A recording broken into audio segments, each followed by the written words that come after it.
Welcome to How to Be a Person, a podcast about life with me, your host, Giuliano Grimaudo. All right, Anne, thank you so much for joining me. How are you doing today? I'm doing great. Thanks for having me. I'm super glad. I know, just so everyone else knows, because I always like to get as much included in this. I know, and we were just kind of talking about like having conversations and stuff. And like for me, my background, I have driven for Uber for like over 10 years. And because of that, I've just like had so many conversations with people and it just kind of flows. And I've had so many passengers, once they get out of the car, they're like, man, this was the best Uber ride ever. I don't even normally talk this much and blah, blah, blah. So I'm excited for us to have a conversation now before I get talking too much.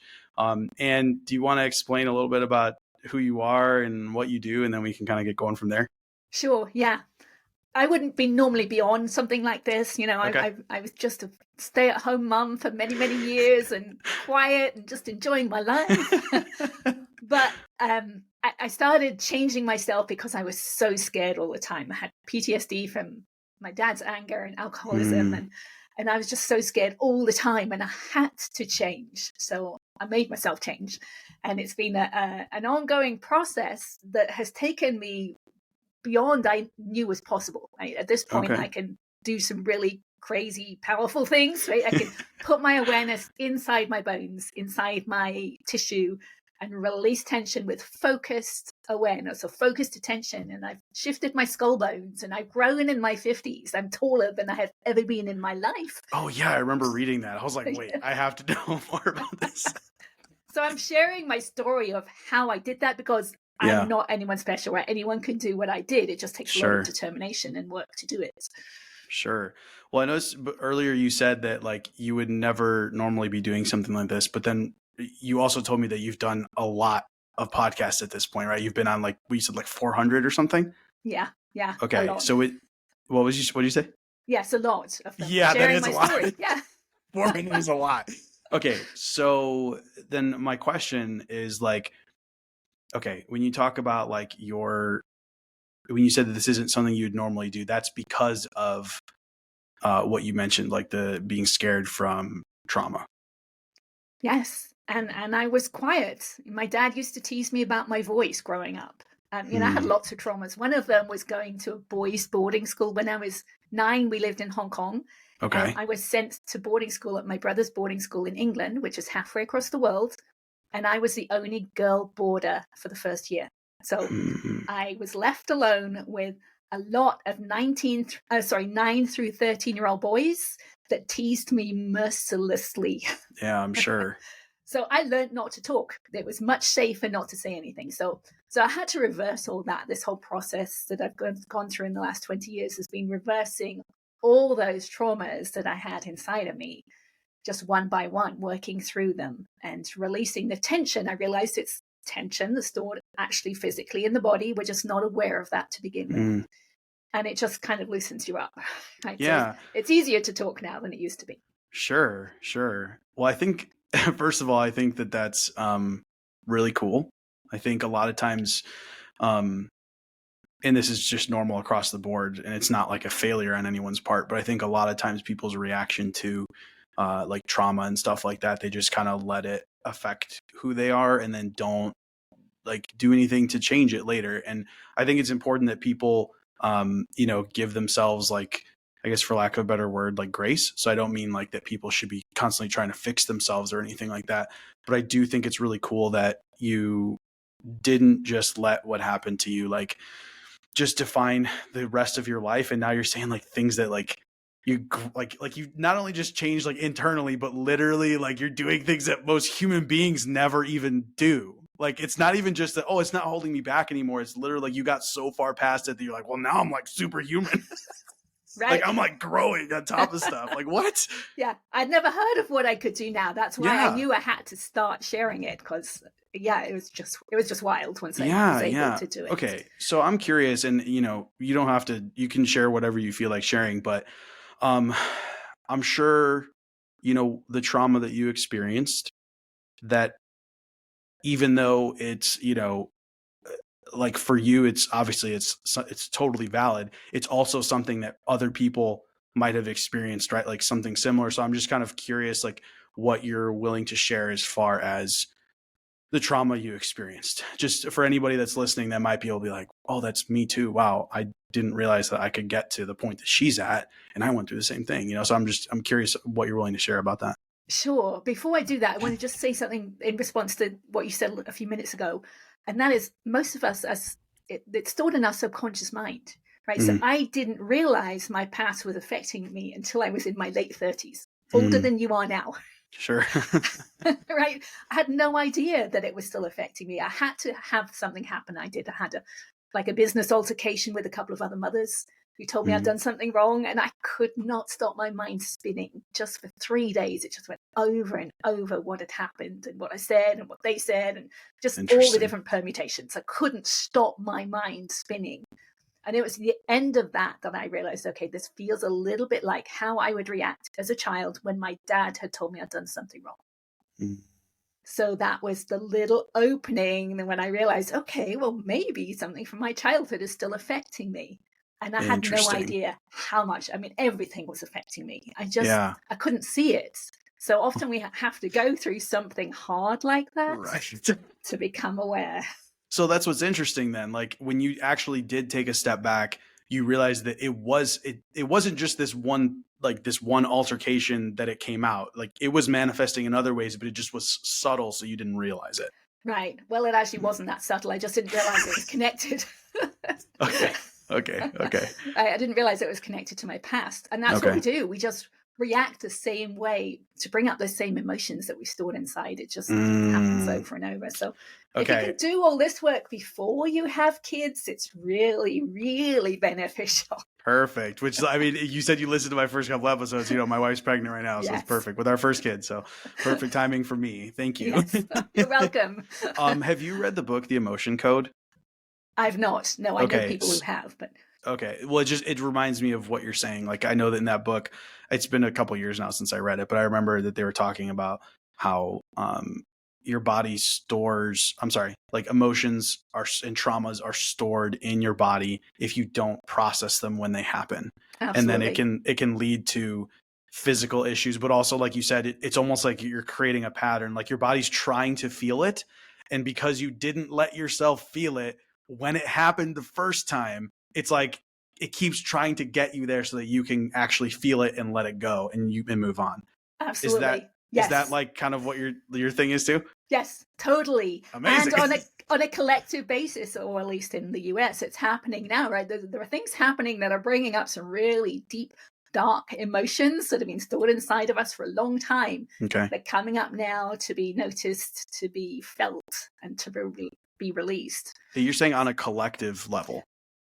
Yeah. Is that what you just said? Politically in the US and in different countries around the world. Yeah. That's interesting. We're going deeper. We're finding those deeper stored emotions. Can you explain what you mean by that? Like on a collective basis that's happening? Like, what do you mean? Well, we're all experiencing the political shifts that are happening here. Okay. Yeah. And each of us has our own individual emotions around what's happening. So for me, my dad and my brother have very similar characteristics to our new president. Okay. So those characteristics brought up disgust in me, which I stored because I didn't know how to let it out as a child. Right. So now I'm having to experience that again, but now's my opportunity to dig really deep and to release those emotions. Interesting. Which that's not super easy interesting. But everyone has a different experience, right? There are some people who don't notice necessarily what they feel. Well, and also, like you said, like when you have those emotions stored, your body is trying to get you to feel them. And so like you end up going through the same patterns. And like you might not realize that's what's happening. And like you're going through the pattern and you're like stuffing it down, but it's still happening. And like, so I get what you mean. So it's almost like as if we're all so not to take a side when it comes to politics, but whether someone is on one side or the other, when someone causes an emotional reaction in people by being polarizing or by being extreme to a certain degree, that is going to like activate what you're talking about, like where it's like you're going to have an emotion, and if you're not like like you said before, if you haven't like processed it, it's like, well, then you're going to go through the same patterns that you went when that emotion was trapped in the first place, correct? Right. And if you don't work on it now, it'll come back again. So now's your opportunity. Yeah. Okay. Yeah. That makes sense. That makes sense. Okay. Do So you want to tell me about my traumas? Do you want me to go through the traumas briefly? yeah. Let's do it. Let's talk about it. Okay. So I was born with my right foot up against my right shin, which twisted my whole body. So I had scoliosis my whole life, kind of twisted me. And that was released in the first 6 weeks. Well, some of it was, but I found more later. But then I was handed over for adoption. So I'm adopted. I was handed over into a family that had just suffered a trauma because they had adopted a little boy. So my brother, who was 2 at the time. And then they adopted another little girl. And then the birth mother changed her mind and they had to hand her back. Wow. Which must have been devastating. And then for everyone involved in that. Including Holy cow. The 2-year-old boy. Yes. Yeah. Yeah. And I was the replacement in the family for that loss. So interesting. My mother didn't really connect with me because I think there was that fear that maybe the same thing was going to happen. I can understand that. Yeah. Yeah. But it affected things. Yeah. And then when I was 4 or 5, we were living in Sierra Leone. I moved around the world a lot. And I woke up one morning and saw the flames coming through my bedroom wall. Flames? Fire. Yeah. Okay. So I went and told my dad about it. He didn't believe me. You know, that sets up beliefs inside of us as well, right? As a young child, when you're saying something so obviously true, right? No child would make something like that up first thing in the morning. Yeah. Right. So that was some more things there. One trauma that I don't often tell people is like, so trigger warning, people. I don't tell people because it's a trigger warning. Sure. My dad was driving through a busy market in Hong Kong when we lived in Hong Kong, and was just so furious. He had such a short temper, like he would seethe with anger, and he was doing the steering wheel like this, and he actually drove over a girl's ankle when my brother and I were in the car. So the whole car was surrounded by Chinese people shouting at this white man. Yeah. So that was a good side trauma. And then I had the boarding school, which was a big thing at the time. Okay. And then in my teenage years, both my parents became alcoholics. My mum would drink a bottle of sherry a day. It was just hell. Wow. Living at home was hell. Wow. And then when I was 19, I found my mother dead on the bathroom floor. So that was kind of the big trauma that covered all the rest of them up. So when I first started looking inside, that was what came to mind, because the tears from that event was still just under the surface because I'd shoved everything down. So with your mom, what was the situation there? Was that like, did she have a heart attack? Was that intentional? She had lung and throat cancer from drinking and smoking. And one of the tumors in her throat burst because she coughed the whole time. She was clearly trying to clear her throat. Sure. And yes, so it was kind of messy. And I was the only one there at home at the time. My dad was working overseas. My brother was at his girlfriend's house. So yeah, it was a big event. Wow. So, okay, I want to talk a little bit about this more, but I have a question for you, because some of the things are like, on a scale of intensity, right, of what you mentioned, are like a 10. Okay. And then some of the other ones, I won't put a number value to them, but not a 10, right? So I'm wondering, like, when it comes to, if someone's like, have I been through trauma? Like, what would you say? Like, what qualifies as trauma? Yeah, it's an interesting word, isn't it? To me, there is so much. It's not just trauma that's stored inside of us. It's everything that is negative is stored inside of us. Okay. If we've replayed it over and if we've suppressed it. Okay. So it could be some humiliation, right? They're experienced, some embarrassment that you're experienced, some anger that you didn't let out. That's all stored inside of us as tension. So if you're emotional, right? If you become angry quickly, or you become sad or depressed quickly, right? Any of those emotions that we replay are stored inside of us from the past. Because our natural state is to be at peace the whole time. Okay. And so when we talk about trauma, it could be like a level 1 of intensity, but still it's there because it was a negative experience and it wasn't processed. So it's still there. It might just be at a lower intensity. And then, of course, like some of the things you mentioned, like it might be like a 10. And right. And that intensity depends on your childhood. For example, so my dad, like I said, his anger was so quick and so intense, and he would see like the spittle would come out of his mouth because he was so intensely angry. Wow. But my boys grew up with me. I'd done a lot of this work, but I hadn't for the first few years, but most of their childhood was pretty peaceful. And they would come home from school saying that their teachers had shouted at them. And, talking that through is like what they counted as angry and shouting was very different from what I counted. So to me, it didn't sound like anything, but to them, it was pretty intense. Yeah. Well, it depends. No, I mean, and that's actually a really interesting thought. I was just having a conversation with someone recently about this too, where like everyone's baseline is different.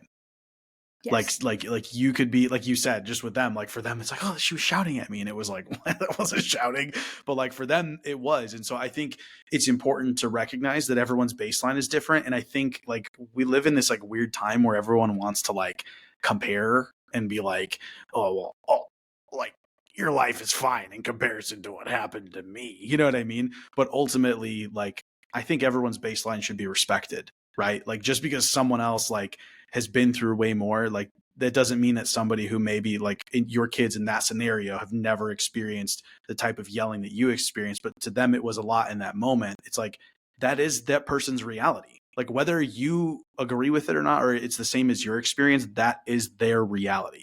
It's like when a little kid like just like bursts, like they're losing it, right? Because they didn't get what they wanted.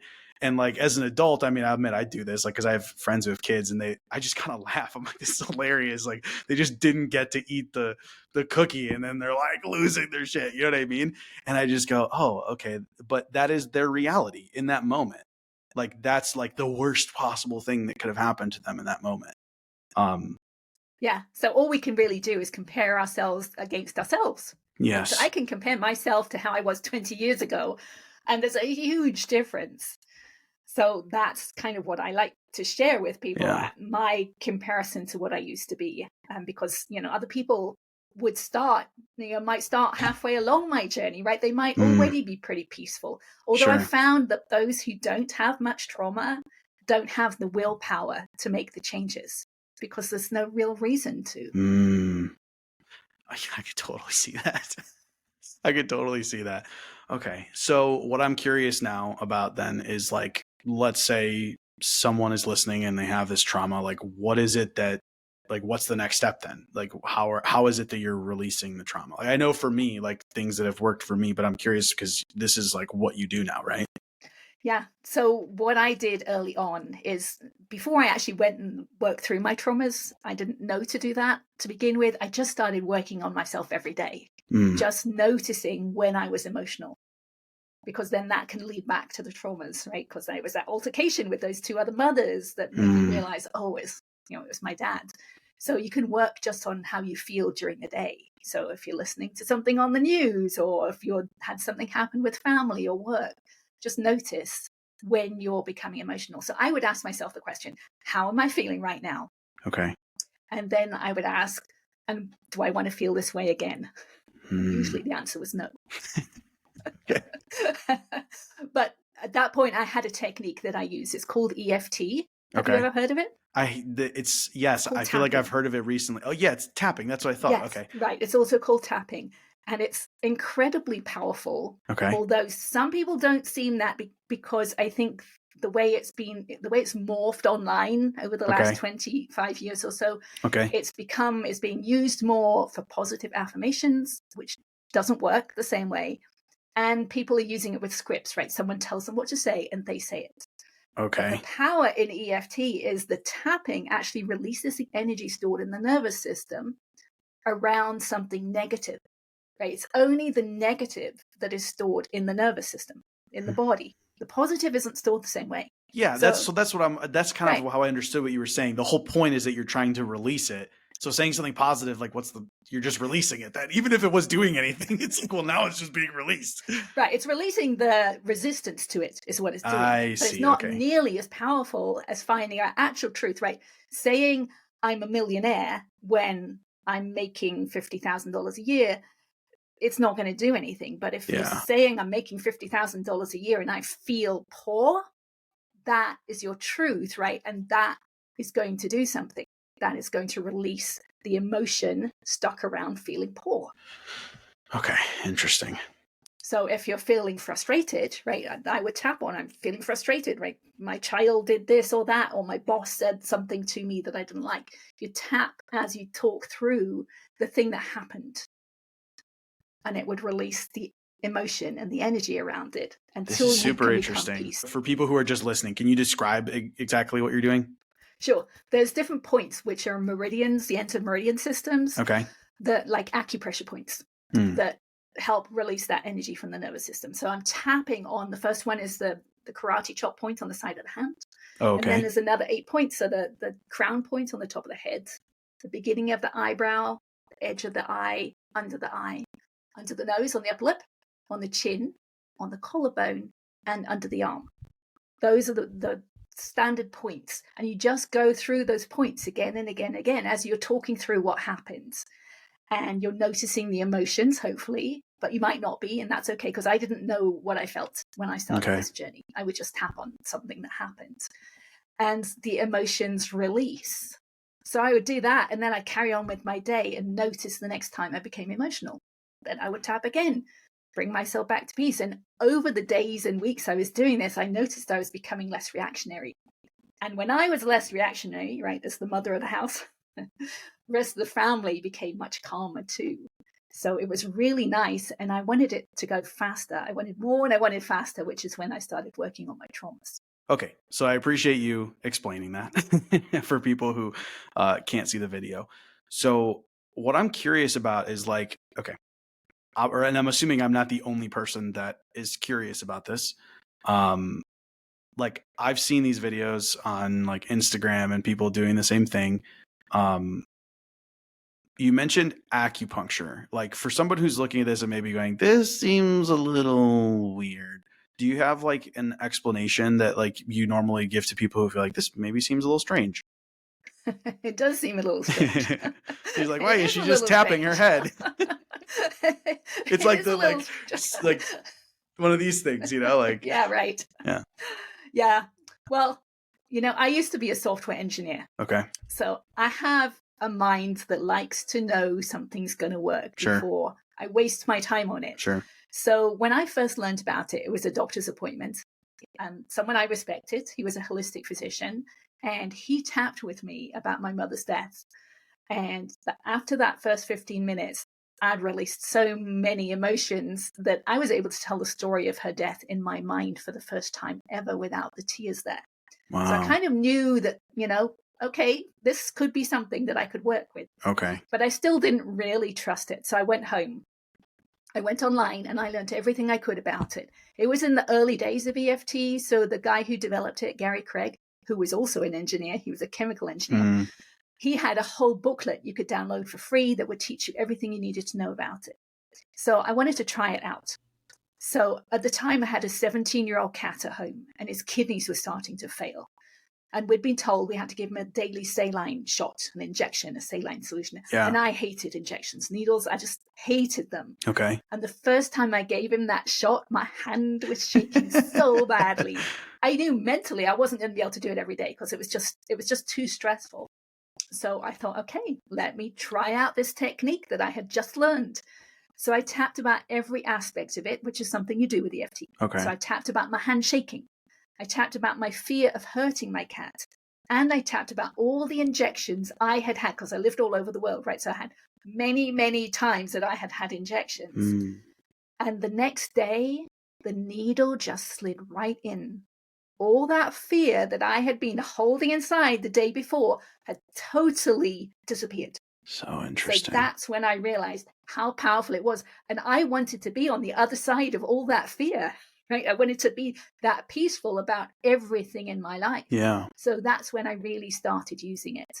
So sometimes it takes a simple experiment like that to really realize the power of it. Okay, interesting. And so just so I understand it, what you're saying is that like you talk about the fear. Like you talk about the different aspects of it out loud. Like I'm afraid to do this and it makes me nervous because of XYZ or whatever. You just talk about it while you're tapping is what you're saying. Right. For So something like a interesting. trauma, Okay. you actually talk through the event. It's like you a describe movie screen, right?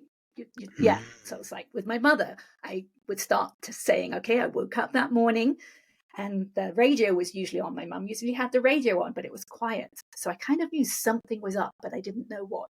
So you just talk through the whole experience. Wow. But then you go back to the beginning and you do it again, because the tapping opens up the subconscious mind. So you start to remember details of the story that had been hidden underneath the emotions that you've now released. Right. So you go back and you talk through the whole thing again, tap through the whole thing again. And you maybe remember some more details. More details. Like you remember more. Right. Yeah, Whoa. you've forgotten it, right? It's all stored inside of you. It's like some people say with a car accident, right? They might remember the screams or seeing the lights or the sound, but they don't necessarily remember it all.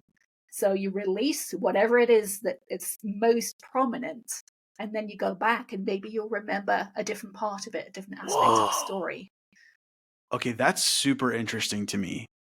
Yeah. One of the weird things about my mother's story is like that I had forgotten. Okay. Was that my brother came home and he brought this girlfriend with him who I'd never met before.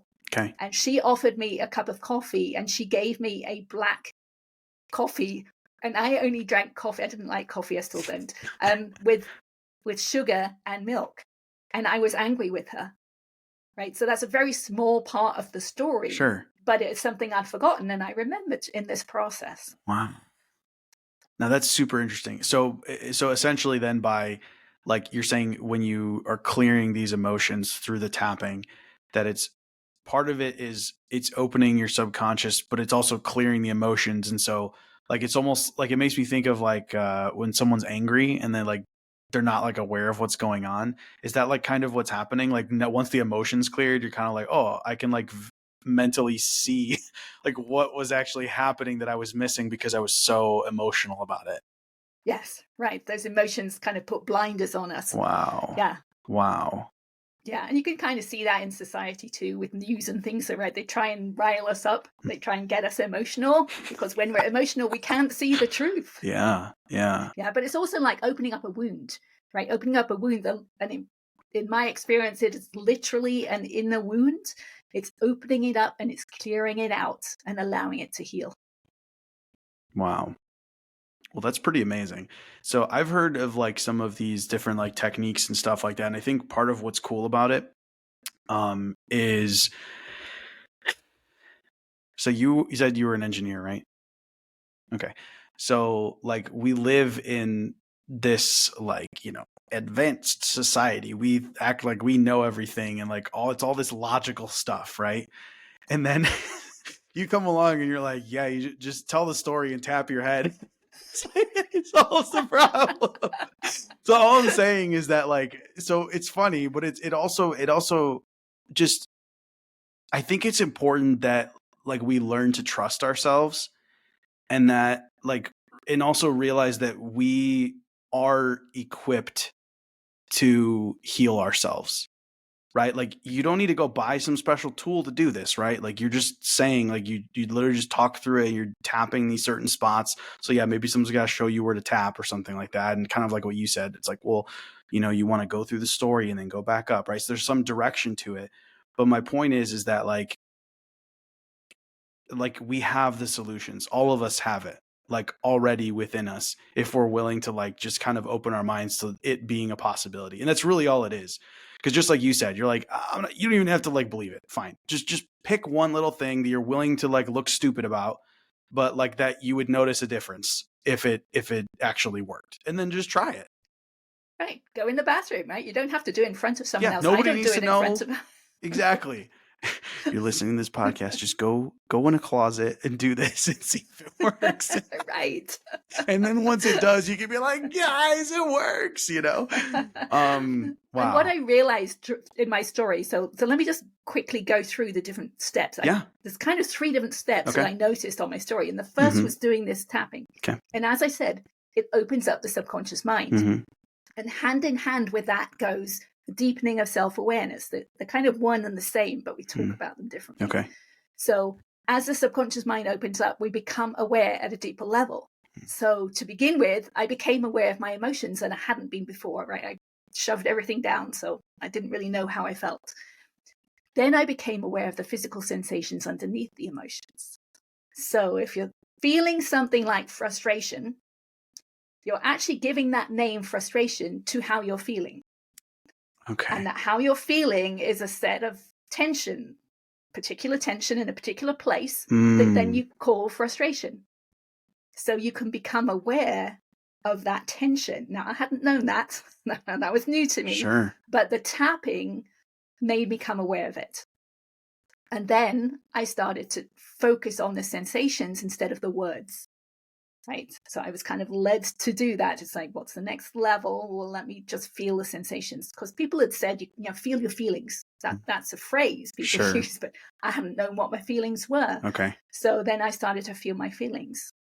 And eventually I was able to put my awareness inside my body, and I could find tension inside versus no tension. So I focus on the tension, just accept it, acknowledge it, and it would release. And it like dissolves. Yeah. I've heard other people talking about this. So it's the same thing at each level. It's either focusing on the words and the memories and accepting it and tapping, allowing the energy to release, or the sensations, or the physical tension itself. But it's kind of all one, right? I was not aware at the level of the physical to begin with, or even the sensations to begin with, but they were there. I just hadn't developed that depth of awareness to notice them. Yes. So it's like when you have a feeling, you describe it as a feeling, but ultimately it is tension in your body that you are labeling as a feeling. That's what you're saying? Right. And a lot of it is subconscious, because when I was able to put my awareness inside my head, which took a long time, the pain in my left cheek was almost unbearable. Really? It was so intense. And it had been there my whole life, stored in my subconscious mind, since I believe I was born with my right foot up against my right shin. Okay. Right? That pain had been there, but just stuck in my subconscious mind. So there is so much tension that we hold inside, but we're not aware of it yet until we do this work and we get deeper and deeper and deeper. So that's why I don't think it's just trauma that's stored inside. Okay? I'm finding tension in my bones that I had no idea was there. And I don't think it was there from trauma. Right? It was there from holding myself tight at some point in my life. Yeah. But I don't think it was something that we would label as trauma. Well, and it makes me wonder, just like I was saying, everyone's baseline is different. When you're like just born and you have no experience in the world, anything could be trauma. So it makes me think, well, maybe it was like trauma for you at that level because you just had no idea what's going on. And so it's, oh my God, this is so traumatic. And it like is stored there. Wow, that's crazy. I'm sorry, but that's just like blowing my mind.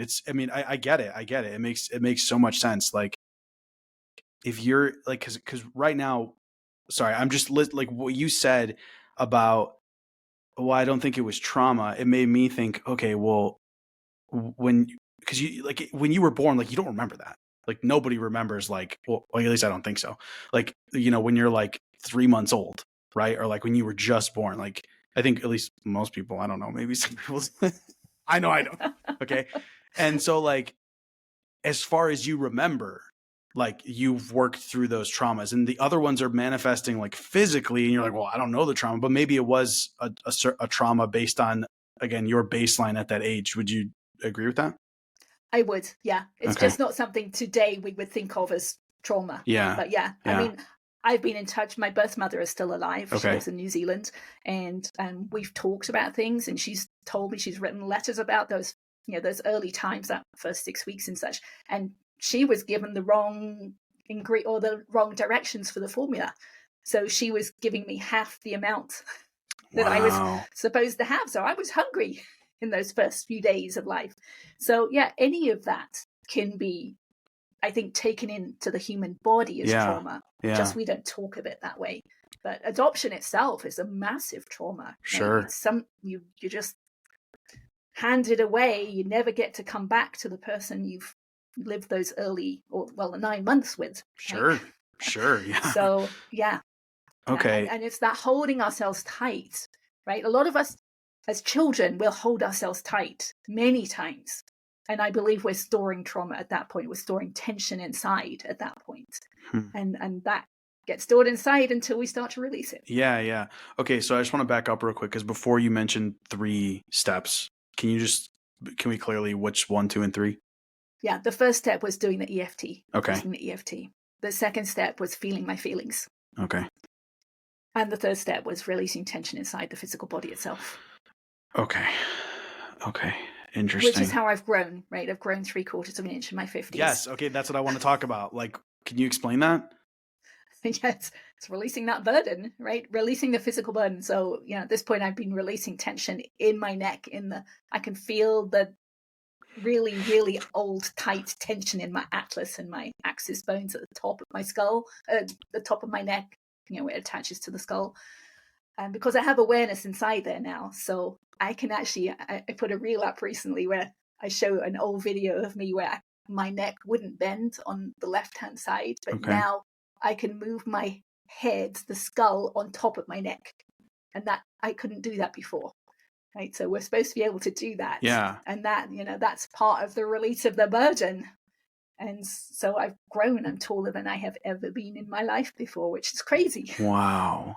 Wow. I think that for a lot of people, this, I said it before, like for a lot of people, they probably think like, oh, this seems totally crazy. But I feel like if you are willing to just be like, I'm going to consider this, like it really, it makes so much sense. And also what I will say too, was what you mentioned about awareness.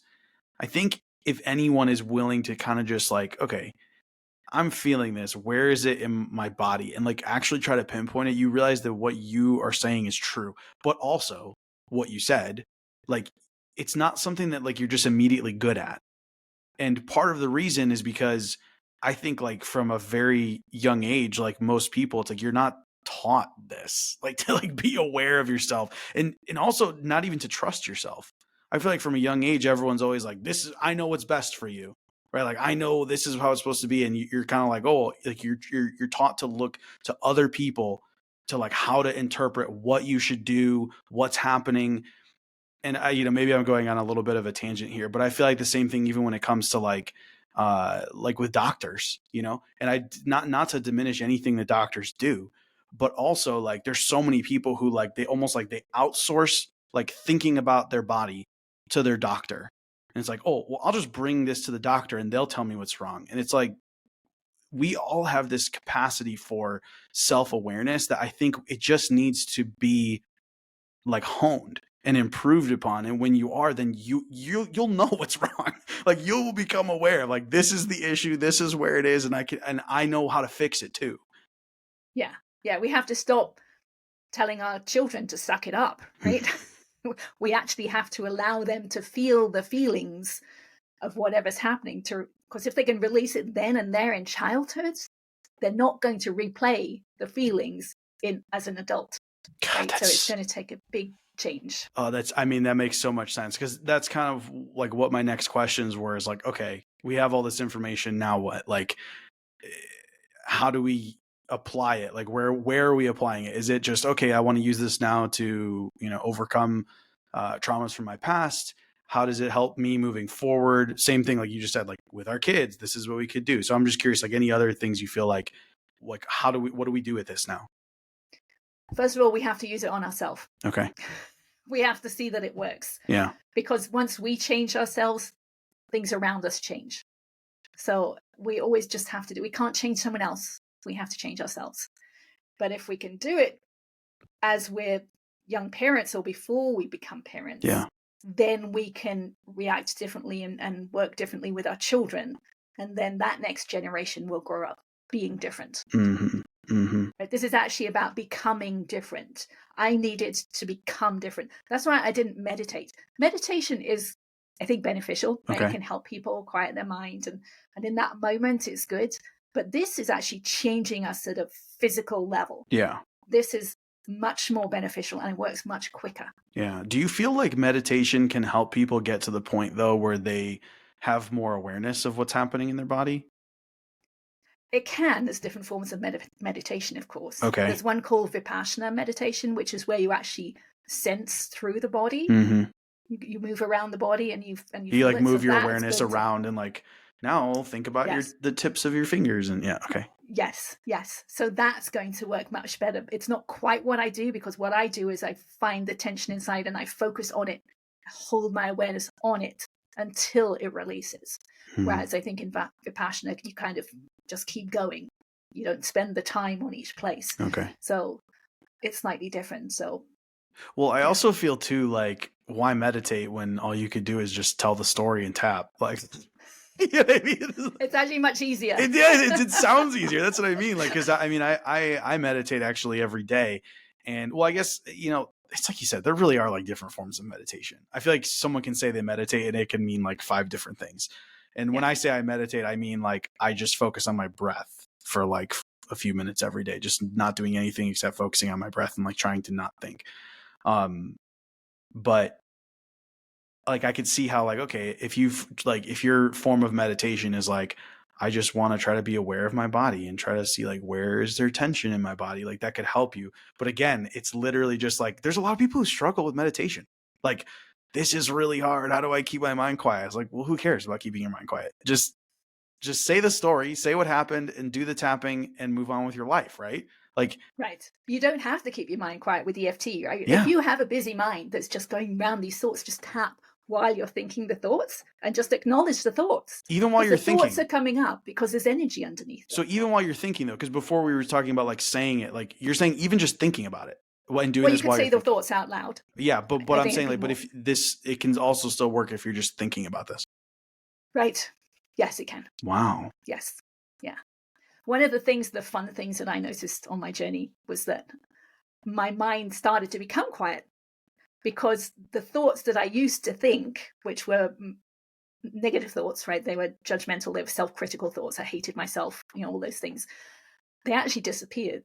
They stopped coming up because I had released the memories around my dad and the anger and everything. And I realized once they'd gone, I realized they'd been my dad's thoughts that I had just taken on as my own. Not his thoughts, his sayings, right? He actually said them out loud. Yeah, like what he said to you. You're saying like the thoughts he put in your head. Yeah, I'd taken them on as my own and just repeated them for, 30, 40, 50 years. Wow. But I couldn't see that until they'd gone, right? So we really do take on what our parents say to us. And that's how it gets, passed down through the generations, because if we're not aware of it, we'll say the same things to our kids. Yeah. And then we program them. Then they say them to their kids. So if we can stop ourselves, if we can get rid of the energy around those thoughts so those thoughts don't come up anymore, then we don't say them because they don't come to mind anymore. Yeah. Wow. Now, I'm curious, like, so I know we talked before about people thinking, oh, this seems weird or whatever. That's fine. But also, like, okay, you telling your story, right? Like the big overarching trauma, right? Of like finding your mom and she had died. Okay. The average person is going to be like, you need to go to therapy. Okay. Like, I'm not saying that that's the case, but the average person is going to be like, you need to go to therapy, not tap your face. Okay. What I'm curious of, I'm just playing out a scenario here. Like, let's say some crazy trauma, someone goes through this crazy trauma. Are you saying that someone could just be like, I'm just going to tap my way through this and be fine at the end of it? And I'm not saying this in a combative way. Like, I genuinely am like, do you believe that? There are many studies that have been done on EFT. Really? Right? It's not really a woo-woo thing anymore, right? Okay. It's been used in many places, many hospitals, different places it's been used. And yes, there are studies that show the benefits of it. Okay. Now, so I just sound like an asshole. There are also EFT practitioners, right? So Okay. if you need help, right, you could go and see someone. Yeah. And you could go to therapy if you want. I didn't want to. I was not willing to be vulnerable in front of someone else, that I could do it to myself. Right? I could talk through how I felt to myself. Okay. So it felt safe to me to do it this way. And, that experience with the cat made me realize, okay, that's all I've got to do. Yeah. Just got to find these emotions. They're just energy stuck in my body. If I can find them, if I can release them, then I will be free. Yeah. So here's what I'll say. First of all, I just want to apologize. I don't want like to make it seem like I'm trying to like downplay it in any way. I'm honestly like super like captured by this. Um, but what I'll say is that I am a very open-minded person, and I feel like I'm aware of a lot of like different, like kind of, what's the normal person might describe as weird things. And I did not know that that's like this established thing that has like studies behind it and all this stuff. And that makes me think, well, the average person who's not as open-minded as I am and who is not aware of this stuff probably is completely unaware of the fact that like it's an established thing with proven results and all of that. Yeah, you're probably right. No, it's Yeah. okay. I just like I'm trying to put myself in the mind of someone who might be listening and like is just completely unaware of it. But it's good to know. Like I know people like they want, like show me the proof, and so it's good that there's studies out there and people can look that up, and that's good. Yeah, and that's actually one of the things I love about having my X-rays. Okay. Right, I have X-rays that yeah. show that my skull has changed through doing this work. That's Like amazing. Do you my show people the X-rays? jawbone.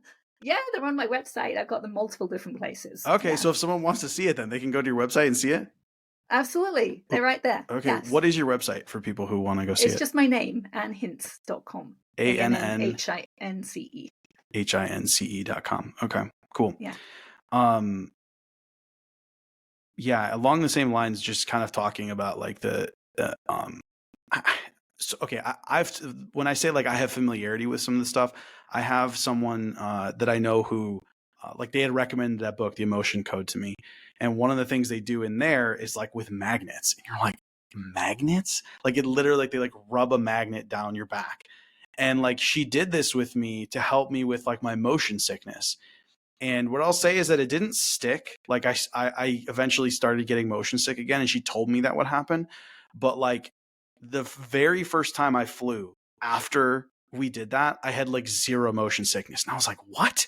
Like, this is crazy. Like, I always get motion sick. And that like kind of made me just be like, wow, okay, like maybe there's just really stuff I just don't understand. Okay. And of course, everybody has something to understand. That should have been obvious. But I just mean like there are things like physically that can be done to work through things that mainstream is going to tell you like you need to go to therapy, right? Like whatever that weird thing is they're recommending, just no, like do this because this is what's established. And I think it's important that people hear stories like yours, not so that people go, okay, now it's true, but just so that they can be like, maybe it's true. Right? That's all you Right. want is like, you just need someone to be like, maybe, I don't know, let me try it. Because like, someone could still do this and then it doesn't work for them. Okay, fine, whatever. But there's no harm in it, right? Like we said, go tap your face in the Right. closet and see if it works. And if it doesn't, Yeah. nobody knows the difference except for you.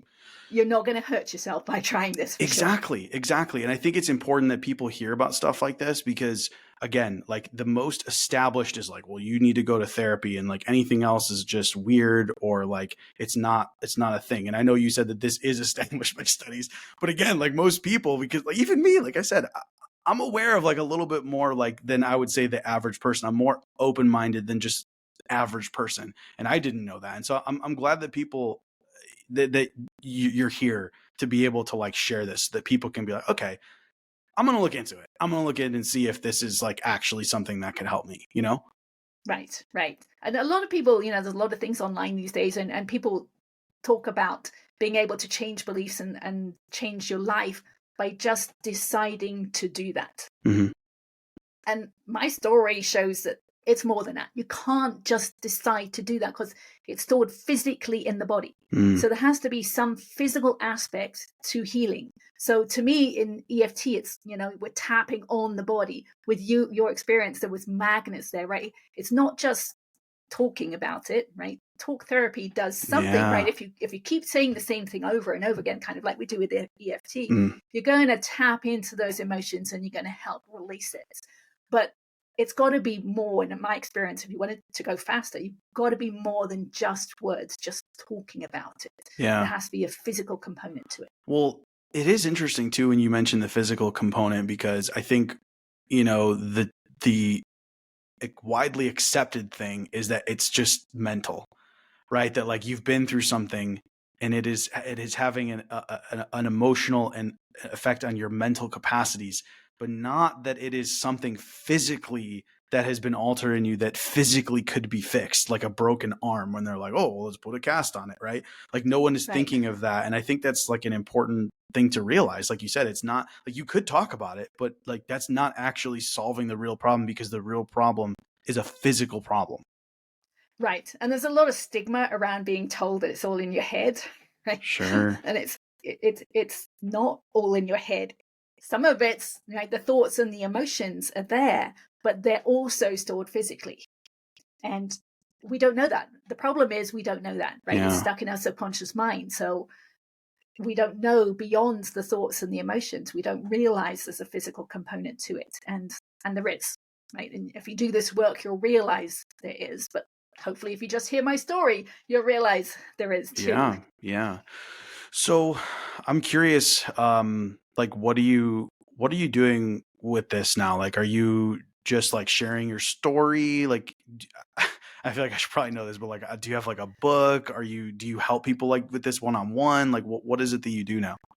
Yes, I have a book. I Okay. wrote it in 2020, Okay. or a little bit before, because I didn't want to forget the details of the story of the things I'd gone through. Okay. So it's detailed in there, the different steps. If you want to do the steps, they're detailed in there. Okay. I have a YouTube channel, so I'm sharing things, how to get over different things in there and different parts of the story. I'm sharing there as well. I do some one-on-one coaching. Okay. To help people start the journey and continue. And I'm doing a retreat next July for women who've lost a parent, to go through releasing the emotions around the loss of a parent. So that's going to be my only in-person event this year. Okay. So if anybody wants to like see your book or find out about the retreat or anything like that, that's available at your website as well. It is, yes. I'm also very active on Facebook. I post something every day. So yeah, you can find me there. Okay, awesome. Well, I feel like all of my curiosity has been satisfied. But Good. I'm is there anything else that you feel like you want to share before we wrap up? I would just love to share that there is so much more depth to life than we realize when we haven't done this journey, Okay. right? So when you have a really deep self-awareness, you're aware inside of yourself, but you're also aware outside of yourself. So you understand why things are happening more. You feel at a deeper level, right? So I can not only hear music with my ears, I can feel it inside of my body. So even with conversations, right, we pick up things, we pick up more details of a conversation.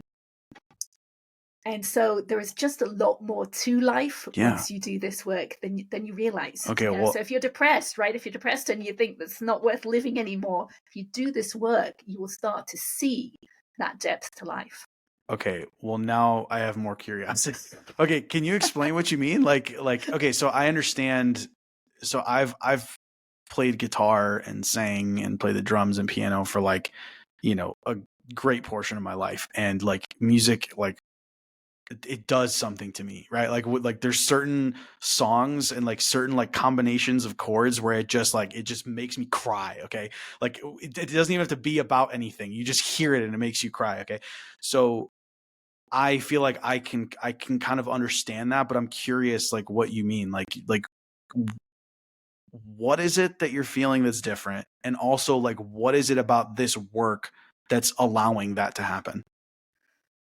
Okay, the last question is releasing the resistance in the body. You're letting go of your shields, your emotional, energetic shields, so that you can take things in deeply. Mm.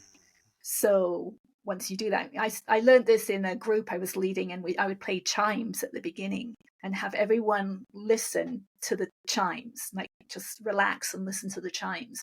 Some people could only hear them with their ears.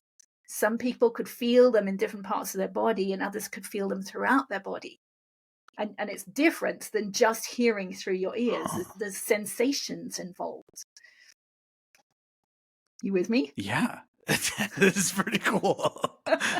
It is pretty cool. But then you realize, well, you must be doing that the whole time. So even with conversations, you're actually taking things in at a deeper level.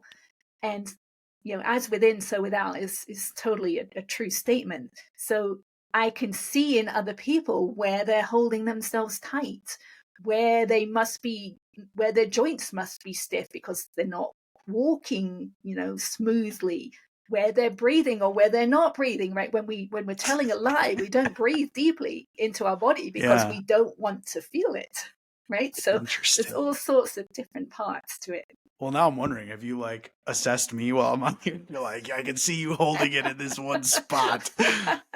No, I told you when I came on that you're kind of loose. You're happy and loose, and yeah. Well, that's good. I'm happy to hear that for sure. Okay, so that's interesting. You know what it makes me think of? People have talked about this like with money, where you can't like if you hold on tight to money, not only are you not losing money, but you're also not letting money in. And so it makes me think about the same thing like with your emotions. It's like you're holding, like your body's holding it. And so like, yeah, your body isn't letting it go, right? Like, cause that's kind of like the point of it. And you're like, I don't want to feel it, right? And so you're not like letting it happen, but then no new emotions are coming in either. You're not able to feel it. And then once you let it go, it's almost like you open up that pathway to be able to accept like these different things coming in, like you said, part of the experience, like when you're dealing with a person or listening to music or something like that. Do I have that right? Yeah. Plus another small part of it is I release so much tension in my head now that I can sing notes that I could not sing before, right? Because our head is our echo chamber for our voice. Our skull is the echo chamber. So releasing that tension just changes all sorts of things, right? Because my actual sound of my voice is different now as well, because it's coming through a skull that is not as tight as it used to be. Wow. Well, this has been like super eye-opening. I really, really appreciate you coming on. And I'm sure like I'm sure people are going to have their own reactions to this, but I think honestly, this has been super eye-opening for me. Yeah, I don't have any other questions, but I just like seriously, thank you so much for coming on and for like explaining all of this. And yeah, it's just been really great having you on. And if anyone wants to connect with you, your website, ANNHINCE.com, correct? Yes. Perfect. Yes. And then over there, they can connect in all the other ways, like through social media and YouTube and all that stuff. Sure. And ask questions so that we can do this work. Amazing. Okay. So they can, okay. Yeah. Perfect. Okay, cool. Well, and then also for anyone else who's listening, I think I might've said this in the last episode, but I'm writing a book, same title as the podcast, How to Be a Person. And for the same reason, because I have a kid coming and I'm like, I got to get this book written. So yeah, that'll be coming soon at some point. But everything else, I'll just wrap it up there. Seriously. And thank you so much for being on. I really appreciate it. And yeah, we'll talk soon. Thank you. That was great. Bye. Thanks for being here.